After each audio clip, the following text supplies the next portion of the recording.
Olá, irmãs, como vão? Que Deus abençoe cada uma, um abraço para todas. Desejo que vocês estejam firmes na fé, em constante oração e cheios de esperança. E em breve nós retornaremos aos encontros presenciais para poder abraçar umas outras. Enquanto isso não acontece, nós vamos fazer aqui o resumo do livro Lado a Lado, do Dave Furman, um livro sobre ajudar aqueles que estão sofrendo. Nós já estamos no 3º capítulo. O nome desse capítulo é Amizade Fiel. Esse capítulo começa falando sobre a vida de Jó um pouco. E ele dá 2 exemplos de amizade nesse livro, nesse capítulo. Um homem muito rico, um dos mais ricos do Oriente, temente a Deus, que se desviava do mal, era Jó. Um dia Satanás veio querer desorganizar essa vida. Ele veio pôr Jó à prova, alegando que se ele não possuísse todas as riquezas que ele tinha, todos os bens, a família que ele tinha, ele certamente negaria a Deus. Dada essa autorização, Jó um dia recebe a notícia de que vários mensageiros vêm a ele. Jó, seus rebanhos morreram todos, seus camelos morreram todos. E por último, o mensageiro veio trazendo a notícia que seus 10 filhos reunidos na casa, um vento muito forte soprou naquela casa e desabou, e os seus 10 filhos morreram. Então Jó era um exemplo de alguém que estava no máximo da sua dor, do seu sofrimento. Ele precisava de amigos ali para cuidarem dele. E aí chegaram os seus 4 amigos. 4 amigos. Elifaz, Bildade, Zofar e por último Eliú. Esses amigos, na tentativa de ajudar alguém que sofre, acabaram mais cometendo um desastre de como levar alguém que está sofrendo a um desespero ainda pior. Eles traziam acusação, eles culpavam a Jó, eles questionavam por que isso estava acontecendo e eles condenavam a Jó. Certamente você pecou. Vamos pensar como nós podemos ser úteis a quem sofre. Esse capítulo vai falar sobre isso. Ele tem alguns tópicos. O primeiro tópico é uma presença silenciosa. Jó estava no auge ali da sua dor e no livro de Jó, capítulo 2, versículo 11 até o 13, diz assim: ouvindo, pois, 3 amigos de Jó todo este mal que lhe sobreviera, chegaram cada um do seu lugar, Elifaz o temanita, Bildade o suíta e Zofar o naamatita, e combinaram ir juntamente condoer-se dele e consolá-lo. Levantando eles de longe os olhos e não reconhecendo, ergueram a voz e choraram, e cada um rasgando seu manto lançava pó ao ar sobre a cabeça. Sentaram-se com ele na terra 7 dias e 7 noites, e nenhum lhe dizia palavra alguma, pois viam que a dor era muito grande. Há quem diga que os amigos de Jó, eles foram fantásticos até abrirem a boca.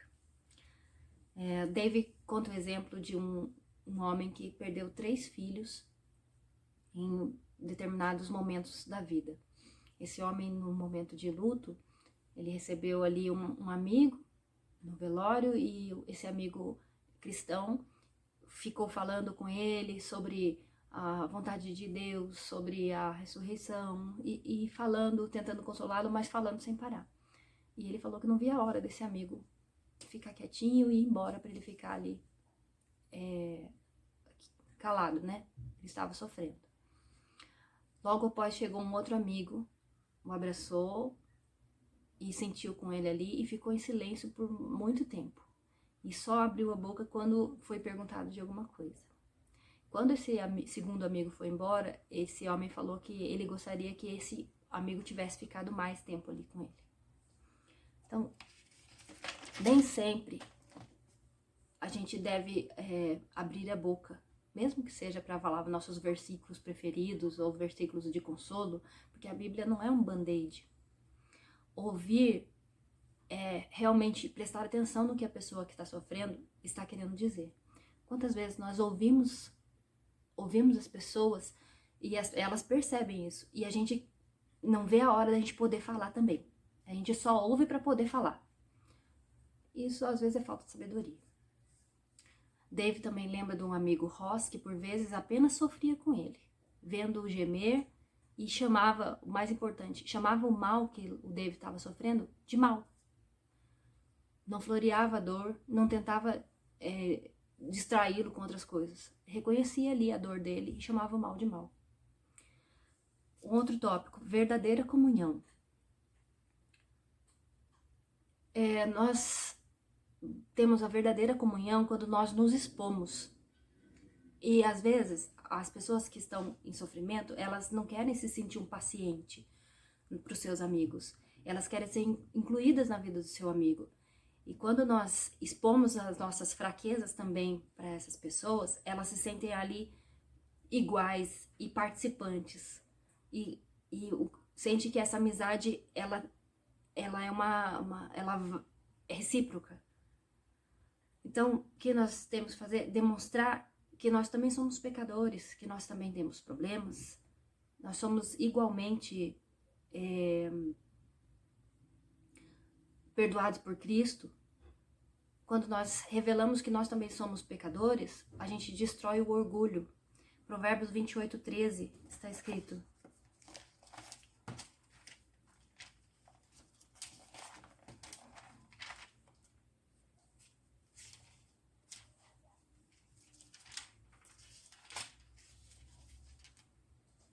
o que encobre as suas transgressões jamais prosperará, mas o que as confessa e deixa alcançará misericórdia. Nunca penses que fizeste algum progresso até que te consideres inferior a todos. Thomas de Kempis disse isso. Essa confissão é fundamental para abrirmos nossas vidas para o próximo.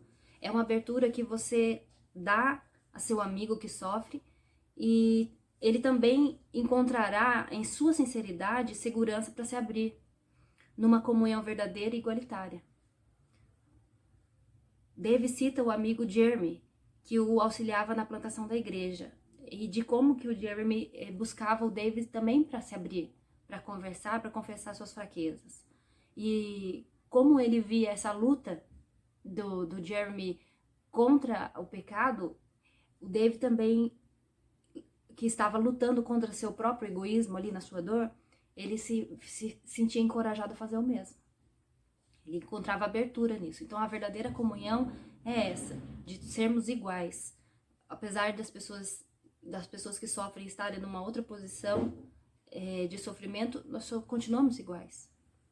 Pecadores e carecemos da graça de Deus.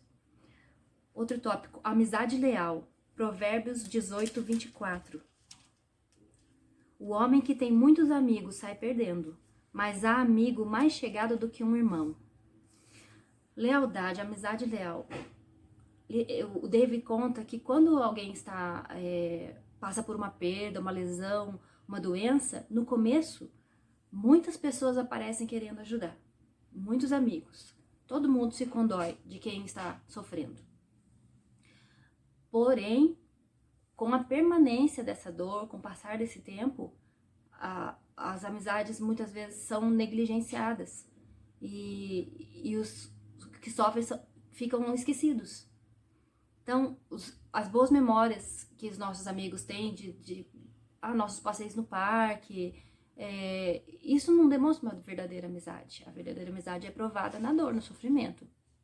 Então, os verdadeiros amigos ficarão na adversidade. Tem amigos que serão desanimados com a rispidez de quem está sofrendo, porque geralmente quem sofre acaba dando trabalho para quem cuida, porque ele está sofrendo. Então, se tornam às vezes pessoas ríspidas, pessoas muito desanimadas, e a tendência do amigo é se afastar, porque a gente começa a sofrer junto. Ele dá o exemplo de um ex-jogador de basquete, que é um atleta falido. Ele era milionário, e quando ele era milionário ainda, ele saía, dava suas festas, seus passeios, e sempre estava cercado de muitos amigos. Ele dava festa com 50 amigos, andava numa comitiva com 50 amigos. Porém, o dinheiro acabou e esses amigos também sumiram, desapareceram. E ele também dá um exemplo da sua esposa, a Glória. Essa esposa foi muito paciente com ele e muito leal com ele. E essa lealdade dela levaram Dave a mais perto de Jesus. Essa paciência dela levaram Dave mais perto de Jesus. Então nós temos a oportunidade de ministrar a quem sofre através da nossa lealdade. Outro tópico, perdão. Quando você ministra a quem sofre, é inevitável que eles te ofendam. Eles lançam palavras rancorosas. E o Dave cita o seu próprio casamento, de como ele foi rancoroso com a sua esposa. E ele punha a culpa nela da doença que ele estava, do período ruim que ele estava passando. E ele dizia a ela que ela não estava sendo útil para ele, que todo o trabalho dela era inútil. Então, por vezes ele ofendeu. E cita lá 1 Pedro 3:9. Não pagando mal por mal, ou injúria por injúria, antes, pelo contrário, bem dizendo, pois para isto mesmo fostes chamados, a fim de receberdes bênção por herança. Como aprendemos de Cristo, nós não devemos dar o que as pessoas merecem. Nós não devemos retribuir esse mal, mas ter paciência e, como Cristo, suportar as injúrias, a dor. Quando queremos infligir dor e injustiça em alguém, nós dizemos assim, que Deus não merece estar no trono, porque eu farei um trabalho melhor quando nós queremos fazer justiça ou pagar o mal com o mal. Lembremos de como Deus tem sido compassivo conosco. E ele fala da parábola do credor, lá em Mateus 18:35, sobre o rei que perdoou um servo que devia para ele 10.000 talentos, que era uma quantidade muito grande de dinheiro. Mas como esse servo, ele pediu perdão e se implorou, esse rei teve compaixão e perdoou a dívida. Só que esse servo, saindo dali, ele encontrou um conservo que devia para ele 100 denários, que era um valor muito inferior. E ele falou, me paga esse dinheiro. E esse conservo não tinha com que pagar. Então ele sufocou e mandou para a prisão até que ele pagasse esse valor. Esse servo foi visto e quando as pessoas testemunharam esse caso, contaram ao rei. Então o rei o colocou preso e falou que ele só ia sair de lá quando ele pagasse os seus 10.000 denários, a dívida que ele tinha. E ele aprendeu de um amigo, do John, que perdoar flui do perdão. Quando nós vemos tudo que Deus nos perdoa, nós somos motivados, encorajados a perdoar também. Quando nós lembramos das misericórdias do Senhor, nós também exercemos essa misericórdia para com os outros. Outro tópico, Ministério da Alegria. Ele dá o exemplo de um amigo, do Glenn, e eu gosto muito desse Ministério da Alegria. Provérbios 17:22. O coração alegre é bom remédio, mas o espírito abatido faz secar os ossos. Ele fala que esse amigo, ele pregava algumas peças nele e estava sempre de bom humor. Deu o exemplo de uma brincadeira que ele fez na igreja, que o Dave acabou o sermão e ele continuou gravando o áudio do Dave. E aí, em determinado momento no ano seguinte, no aniversário da igreja, ele lançou esse áudio do Dave cantando depois, que foi desastroso. O Dave não é bom cantor. Mas essas brincadeiras que o amigo, essa liberdade que o Glenn tinha com ele, fazia que ele se divertisse e até esquecesse um pouco, às vezes, os momentos de dor dele. Então, esse ministério de alegria é muito bom, é muito importante ter alguém que te faça rir, que seja divertido. Outro tópico, Cristo, nosso amigo. Então, esse é o segundo exemplo de amizade. O primeiro exemplo de amizade, que são os amigos de Jó, não fizeram um bom serviço. E agora o exemplo verdadeiro e fiel, que é Cristo, nosso amigo. Ele é nosso amigo leal, nosso amigo fiel. E como você tem saído ao cuidar de quem sofre? Você tem saído melhor que os amigos de Jó? Você ama as pessoas que Deus colocou na sua vida? O David admite que o egocentrismo, esse eu e minhas preocupações e ocupações, tem esfriado o coração dele, tinha esfriado o coração dele diante da ajuda, né, para quem sofre. Quando a gente coloca nosso eu em primeiro lugar, a gente não encontra tempo para os outros mesmo. E João 15, 12 e 13, eu vou ler esse último. O meu mandamento é este, que vos ameis uns aos outros, assim como eu vos amei. Ninguém tem maior amor do que este, de dar a alguém a própria vida em favor dos seus amigos. Essa é a prioridade que Cristo dá para nós.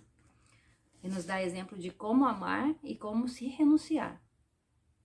E alguns versículos antes, Jesus diz aos seus discípulos que eles não são apenas servos mais, agora eles são amigos. A Trindade nos revela a perfeita relação de amizade. Pai, Filho e Espírito Santo. A criação foi projetada para refletir e desfrutar essa amizade verdadeira, completa, leal. Jesus, na sua encarnação e na cruz, abriu mão dessa amizade que ele tinha com o Pai e com o Espírito Santo.